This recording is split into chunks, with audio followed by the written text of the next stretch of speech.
اگر ہم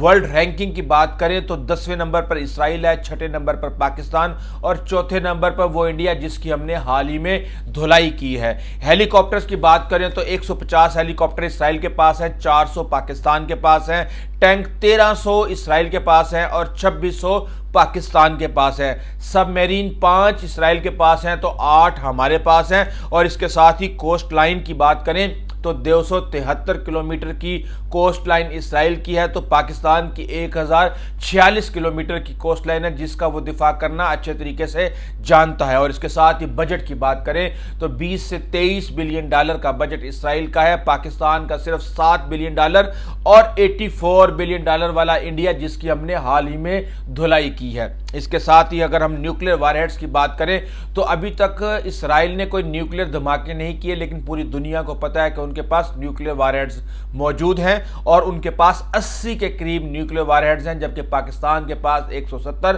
اور بھارت کے پاس بھی 170 میزائل موجود ہیں۔ آپ کو یاد ہوگا کہ بابر جو ہے وہ ٹوم ہک کروز میزائل امریکہ نے فائر کیا تھا افغانستان کے اندر، اور وہ پاکستان کی جو ساحلی پٹی ہے مکران کی وہاں پر وہ گر گیا تھا، اور اس وقت کئی افسران نے اسے اللہ کا تحفہ قرار دیا تھا، اور پھر الحمدللہ پاکستان نے ایک عرصے کے بعد بابر میزائل بنایا جو کہ 2750 کلومیٹر کی رینج والا میزائل ہے، اور یہ پاکستان اور چین اس وقت اس ٹیکنالوجی کے لیے تلاش میں بھی تھے، اور اب ہم یہ کہہ سکتے ہیں کہ یہ وہ میزائل ہے جو کہ اسرائیل کی نیندیں حرام کر سکتا ہے۔ بابر 3 جو ہے کروز میزائل یہ سمندر کی تہہ سے بھی فائر کیا جا سکتا ہے، اور یہ سب کچھ ریورس انجینئرنگ کا نتیجہ ہے۔ اس کے ساتھ ہی ہم یہ دیکھ رہے ہیں کہ موساد اور آئی ایس آئی کی بات کی جائے تو آئی ایس آئی کا کوئی مقابلہ نہیں ہے، اور الحمدللہ اس سے پہلے بھی اسرائیل کے جو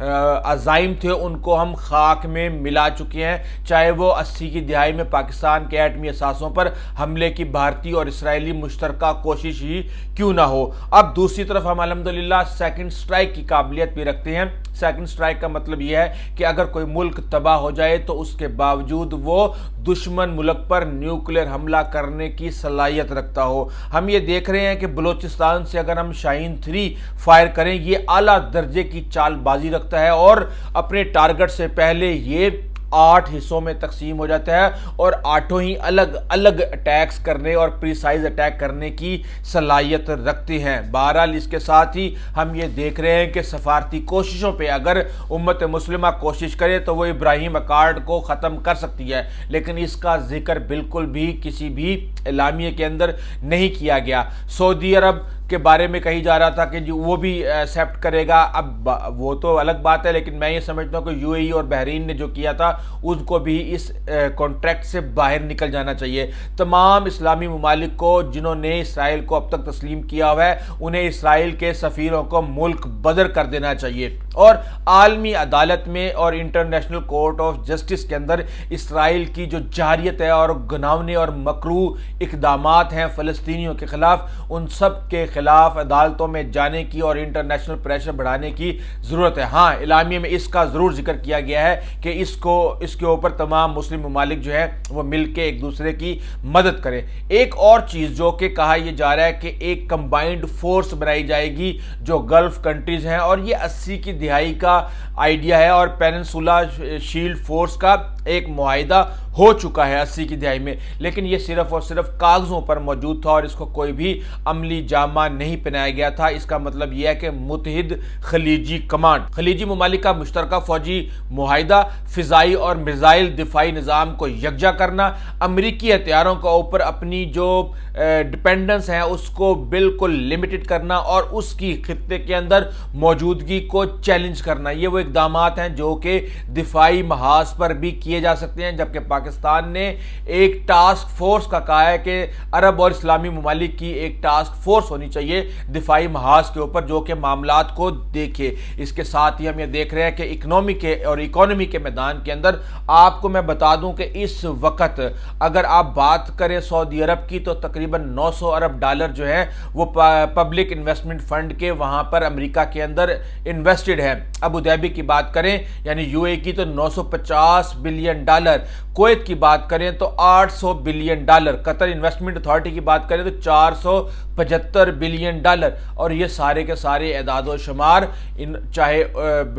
وہاں پہ ٹیکسی کی ہوں، چاہے فٹ بال کی لیگز ہوں، چاہے بڑے بڑے ہوٹل ہوں، چاہے عمارتیں ہوں دنیا کی لندن کی بلند ترین، یہ ساری کی ساری جو انویسٹمنٹ ہے یہ عرب ممالک نے مغرب اور یو ایس اے کے اندر کی ہوئی ہے۔ اگر اس کو نکال کے چین کی طرف لے جانے کی کوشش کی جاتی ہے تو آپ اندازہ لگا سکتے ہیں کہ کتنا بڑا کوہرام مچ سکتا ہے۔ اب حال ہی میں جب ٹرمپ آئے تھے تو $1 ٹریلین کا یو ایس نے ان کو ایشورنس دی تھی، قطر نے $1.2 ٹریلین کی دی تھی، یو اے ای نے $1.4 ٹریلین کی دی تھی۔ تو یہ ساری کی ساری چیزیں نہ صرف سلو ہونی چاہیے بلکہ جتنی بھی معاشی کمپنیاں جو کہ بڑی بڑی ہیں اور اسرائیل سے لنکڈ ہیں ان سب سے بھی عربوں کو اپنی انویسٹمنٹ نکالنے کی ضرورت ہے۔ تیل کی سپلائی اور قیمتوں کے کھیل کے ساتھ بھی اونچ نیچ کر کے امریکہ کو پریشان کرنے کی ضرورت ہے اور اپنی طاقت دکھانے کی ضرورت ہے۔ سیاسی بلاک کی بات کی جائے تو عرب لیگ اور OIC اسرائیل کے خلاف اجتماعی پابندیاں لگا سکتے ہیں۔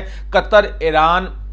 طالبان اور امریکہ کے درمیان ثالثی سے اپنا ہاتھ اٹھا سکتا ہے اور غزہ اور حماس کے لیے فنڈنگ اور ان کی سیاسی جماعتوں کو سپورٹ کرنے کے حوالے سے بھی اقدامات اٹھائے جا سکتے ہیں، لیکن ابھی تک ان میں کچھ بھی نہیں کیا گیا۔ اب ہم یہ دیکھ رہے ہیں کہ عرب ممالک کے اندر غصہ بڑھ رہا ہے، وہاں پہ بھی بیانیہ سازی کے لیے راہ ہموار ہے، زمین زرخیز ہے اور عرب عوام اس وقت غصے میں ہے۔ اگر کوئی بھی اقدام نہ اٹھایا گیا تو لگتا یہ ہے کہ شاید اگلا ہدف ریاض یا یو اے ای یا کوئی اور ملک ہوگا۔ تو اب اجتماعی رد عمل ہم دینے جا رہے ہیں، دیکھتے ہیں یہ اجتماعی رد عمل کیا ہوگا اور نئی دفاعی حکمت عملی کیا آئے گی، کیونکہ ابھی تو صرف اعلامیہ آئی ہے، ڈیٹیل ابھی تک سامنے نہیں آئی۔ اور اس کے ساتھ ہی ہم یہ دیکھ رہے ہیں کہ خطے کے اندر ایک مسلمانوں کی اجتماعی طاقت کو اسٹیبلش کرنے کی ضرورت ہے تاکہ امریکہ اور اسرائیل کے اوپر اس طرح کا دباؤ بڑھایا جا سکے۔ بہرحال اس حوالے سے ہم آپ کو اپڈیٹ کرتے رہیں گے، اور اب تک جو ہمارے پاس انفارمیشن آئی ہے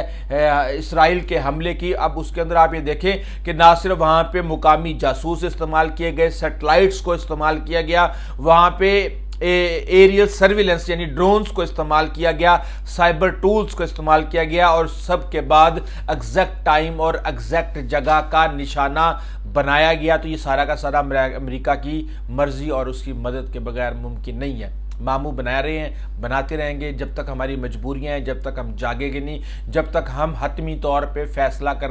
نہیں کریں گے کہ ہم نے ان کو منہ توڑ جواب دینا ہے۔ لگتا یہ ہے کہ ہمارے ساتھ شاید ایسا ہی ہوتا رہے۔ ابھی تک کے لیے اتنا ہی، آئندہ تک لے دیجیے۔ اللہ حافظ۔